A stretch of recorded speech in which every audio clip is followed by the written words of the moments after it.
Good afternoon to all my stitching friends here in FlossTube. Today is Sunday, December 22nd. Christmas is just days away, and I know we all love the Christmas holiday season. So my name is Dr. Janelle Meredith, and this is my FlossTube Vintage Threads and Samplers, where I share about my passion for cross stitch, decorating. Maybe sometimes I put about new recipes we've tried on my Instagram, and so just all good stuff, fun stuff. I'm going to start by saying Merry Christmas to my dad and my siblings and to my friends that watch my FlossTubes and to all my friends here in this stitching community. Sure have enjoyed all your support over the past year, and I get a kick out of watching all of your videos, your Instagrams of new starts and finishes. I think what I like the most about this stitching community is there's just so much support for each other and what we do, and all the inspiration that comes. Like, I see things, I'm like, I have that pattern, I haven't stitched it. Oh my gosh, I got to pull it out. Of course, I'm a slow stitcher, so who knows if I'll get to it. So, I want to start with the two antique samplers I found recently. I was going to get my hair cut in Longmont. I'm driving down I-25. There's this huge antique mall off the exit. I had no intention of shopping that day. However, when I saw that antique mall, my car just went, turn right. And I thought, well, I'll go in and just take a peek and maybe look for some red Christmas transferware to put in my cupboard here, my hutch.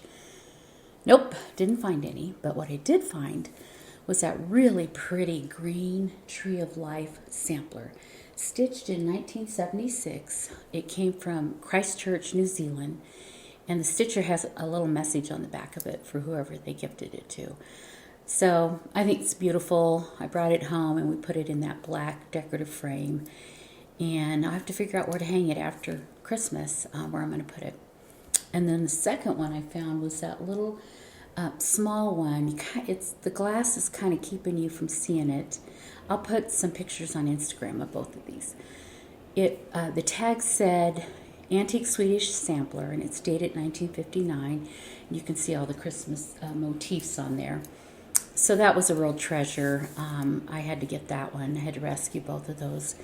Kevin's background is from Sweden, his family, and so that was kind of fun to pick that up. Now, I do have several of Jacob from Modern Folk Embroidery, of his Swedish samplers. I've got quite a few of Jacob's stuff. So maybe now that I have one that's kind of there, I can add to it and start doing my Swedish samplers. I don't know. I have too many boxes of charts. I don't know when I'm going to get to them all. Anyway, and then those other two, the Merry Christmas and Happy New Year in Spanish. I did that last year. That's my design that's available in my Etsy shop. And then that Merry Christmas I bought years ago and kind of set it inside that bowl because I couldn't find a frame. And then the two Shepherd's Bush Christmas patterns. Just bring them out every year. So lots of fun decorating right now. Okay. Now my first FFO, or FFP, I shared in my last video when I was doing a video about my Hispanic Heritage Sampler that I had started this. There we go. This little sampler by Annie Turner, the proper stitcher, and it's called Strength and Dignity. And I put a picture of it on my Instagram already done, but I thought I would just show you real quick live. I changed the color of the house from pink to blue, and then I added these little, I don't know, kind of cranberry colored beads and pink beads throughout the tree branches there. So I love this. The frame came from Home Goods.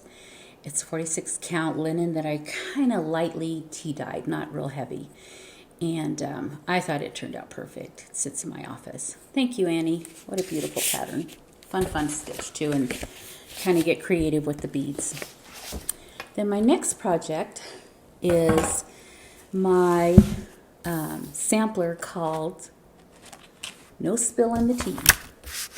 So this sampler is part of my Sunday stitches. I have a series of Mi Familia, and then I have another series of just kind of fun, I don't know, some of them are Sunday stitches, some are not. So the story for this is my sister, I collect a lot of antiques. My sister collects a lot of antiques. Her house is full, more than mine. her in-laws have an antique store. Her brother-in-law is a picker. So they just go to estate sales, garage sales. I mean, they're really good about finding amazing antiques. So she sent me this picture of this, and we'll insert a picture here of the card. She sent me this picture on my phone, and it looked like it was a book, a scripture. And I thought, oh, that's cute. Just kind of ignored it for a minute. And then I thought, oh no, that would be a great maybe sampler to do, little mini sampler. So I reached back to her, and she said, oh, let me check with him. It was available. And I said, oh, I'd love to buy it if you can just tell him, how much do I need to pay him. She said, no, he'll just send it to you. I thought, okay. So I'm waiting for the mail to come in this book. Well, he sends this card, and inside is his business card. I thought, well, okay, something went haywire here. So I reached out to my sister, and she reached out to him. And he said, no, it's the postcard, the little card, it's not a book, is sandwiched in between his business card. And I'm like, what? It's a good thing I didn't throw that away, right? So I'm going to grab it here. This is it. Is that the cutest thing? So tiny. So, keep thy tongue from evil. I thought, oh my gosh, I was expecting a book, maybe the size of this. But that's just precious. So the background is Wade had gone to, I think it was an estate sale, garage sale, of a Methodist minister in Missouri, MMM, it's kind of funny, and bought a bunch of religious books, some Bibles. And he's got it at home looking through it, and that little tiny card just fell out of the Bible. So I'm not sure what those are used for, if they were like little cards that they gave to their congregation. I'm not really sure. There's not anything on the back of that little card, no date, no reference, other than keep thy tongue from evil. So I thought, okay, well, let me work with this. So I tried to import that image into my MaxStitch program. Well, that sweet little squirrel, I'll hold it back up so you guys can see it. There's two squirrels. The large squirrel ended up looking, it looked like a rat. It did not look like a sweet little squirrel. So I thought, well, maybe I try on my own to find a squirrel. That didn't come together. So I kind of put it away. I just couldn't let it go. So I thought, okay, let's just play with it and just go a different direction. So this is it. I ended up doing an alphabet, a little border. I put beads. And then keep thy tongue from evil. So, of course, I think we all know what that means, right, in the Bible. To not gossip, be deceitful, right, with our tongue. Use our words to build people up, not to tear them down. So, in naming this sampler, I had started with keep thy tongue sampler. And then I thought, well, let me just think about that for a minute. Went back, read the passage in the Bible, looked at Merriam-Webster dictionary. So the background for the word gossip is in Old English. Let me make sure I've got this right. I've got it written down. Can't get to that page. Of course not. Whenever you want to get to something fast, you can't. From the Old English word sib, S-I-B-B, which means a relative or kinsman. Well, then they added God to it, so it was God sib, which translated then later to God parent. And then later, years later, right, centuries later, it takes on a different meaning and form to the word, leading to the word gossip. And the definition was a word for anyone or a sponsor known for spilling the tea. And I think we all know that we've been guilty, right, of spilling the tea, telling things we weren't supposed to, gossip. So I just thought, no spilling the tea was a great name for this sampler, even though it's a scripture. So I stitched this on a 46 antique white linen that I Rit dyed according to Michelle's video, Mama Loves You GB, her methodology for Rit dyeing and getting different colors and getting different variations. I followed, I think it was her first 2 steps, maybe 3, and then I added a 4th step of using some denim Rit dye, denim color, and so it got this bluish pinky color in there, and I just fell in love with this linen. So pretty. I'll probably do another piece. And then I did chart this with DMC, but I stitched it with Avoira Soie 103 silks. So in your PDF, you will have the DMC, and then you'll have the conversion to the silk threads. And then the chart, I'd love to hear you guys' feedback. When I do my charts, obviously I do them in color. I try to make them large so they're easy to follow, and I think some people highlight out where they're at in stitching. Some people take a pen and mark through. Everyone has a different way of doing it. A few of the patterns that I've sold, people have come back and said, could you provide a black and white? Happy to do that. Always happy to. I want you to be successful in stitching this. So if you need it in black and white, just let me know, because people don't have a color printer at home. So again, available in my Etsy shop. And I'm kind of thinking maybe I should just add a black and white copy in the PDF. Wouldn't be hard to do. So willing to do that. Okay, so that was No Spilling the Tea. And then the second design I got done is number 9 in the Me Familia series. I wanted to do an alphabet sampler, a Adam and Eve sampler. There we go, Spanish Adam and Eve sampler. And so I worked on that. The motifs came out of my Brenda Keyes resource book. And so here it is. I love it. I just love it. I think it turned out perfect. This says in Spanish, God's blessing. So when I read Genesis, I think we all do, God formed the earth and everything in it and the animals and just, what a beautiful world we get to live in. And yes, they did sin, but I just thought it would be fun to just kind of capture it with Adam and Eve and some animals and plants and trees, and again have it with the Spanish wording instead of English. So this is available in my Etsy shop. Now when I framed this, I had this antique frame, this old frame I wanted to use. And I had this idea that I wanted to get suede matting, that velvet looking matting. I don't know, it's shiny, it's really pretty. So I called Michael's, I called Hobby Lobby, they didn't have it.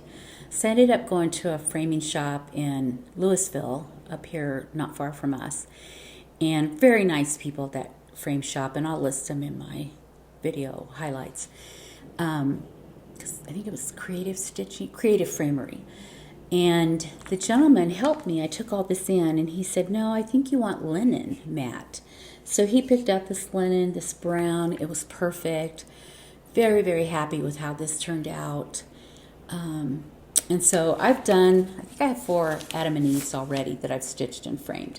But I kind of wanted to do this one for the Me Familia series because I'm doing a Hispanic heritage wall in my office with all of my models and some of the other reproductions that I've bought in the past. So fun stuff. That's my big idea. And then the last thing I have to share with you, make sure I've got everything. The antiques, the finished project, Strength and Dignity, No Spilling the Tea, Spanish Adam and Eve. And then this, I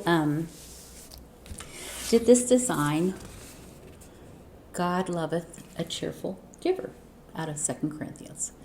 So this summer when Kevin was doing his garden, we enjoyed it so much, but we got tomatoed out. I took the tomatoes and made tomato sauce for Spanish rice. We had cherry tomatoes on our omelets every day. We had BLTs with big tomatoes. We had so many tomatoes, and I don't know if that's normal. This is the first time we've ever done this, but every day he's out there picking tomatoes. The countertop's lined with tomatoes. And I did put a few pictures in my Instagram to share that. And so I'm like, we should just give these away. I mean, what are we going to do? They're just sitting here. So we got brown paper bags, lunch bags, and so we're giving them to the neighbors. And I thought, I bet the neighbors are like, don't go buy the Marys unless you want tomatoes, because they're handing them out like crazy. Just kidding. I don't know if that was said.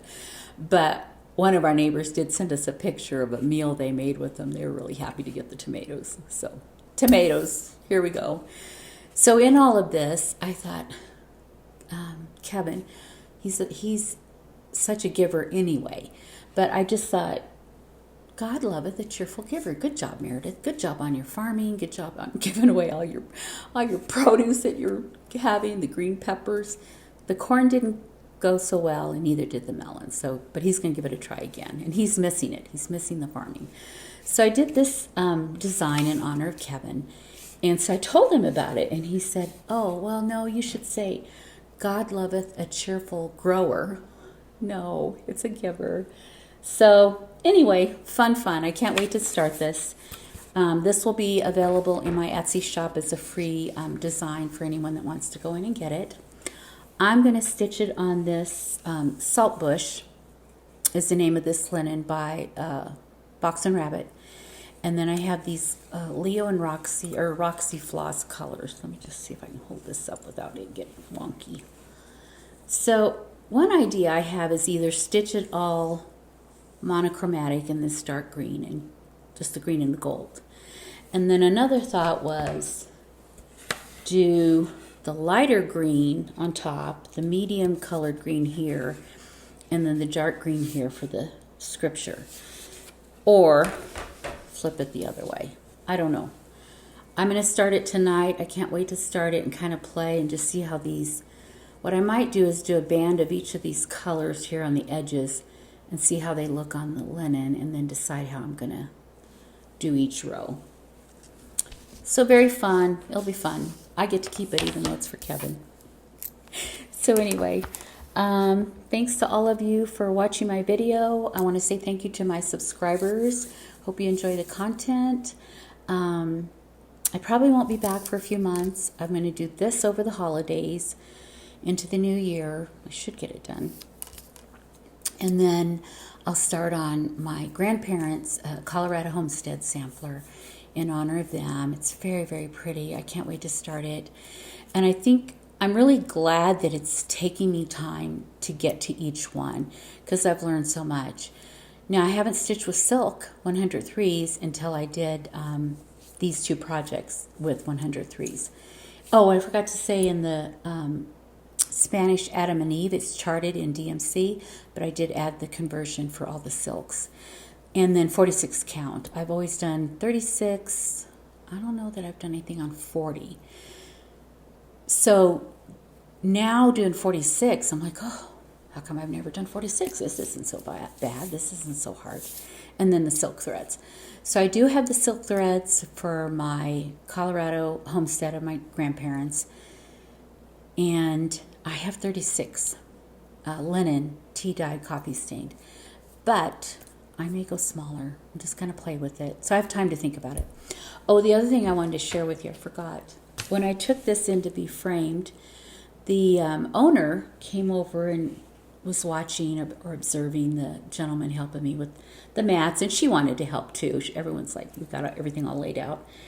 And she said, oh, that's just beautiful. Where did you find that antique sampler? I got the biggest kick out of that because I thought, oh my gosh, she really thinks it's an antique. But I coffee and tea dyed this and wrinkled it up right like we do. And it's silk threads, it's 103s. And I just said, no, it's not an antique. I made the fabric, the linen look like that, and the silk threads, they are silk. I'm like, be careful with my sampler. And I stitched that. And so she was unaware of all that we do in our stitching community. So that was kind of fun to share something like what we do with somebody that was unaware. Okay, I think I'm done. I think that's everything. I hope you all have a safe holidays if you're traveling. Again, Merry Christmas to everybody, and thank you so much for your support, and I'll see you in a few months. Bye-bye.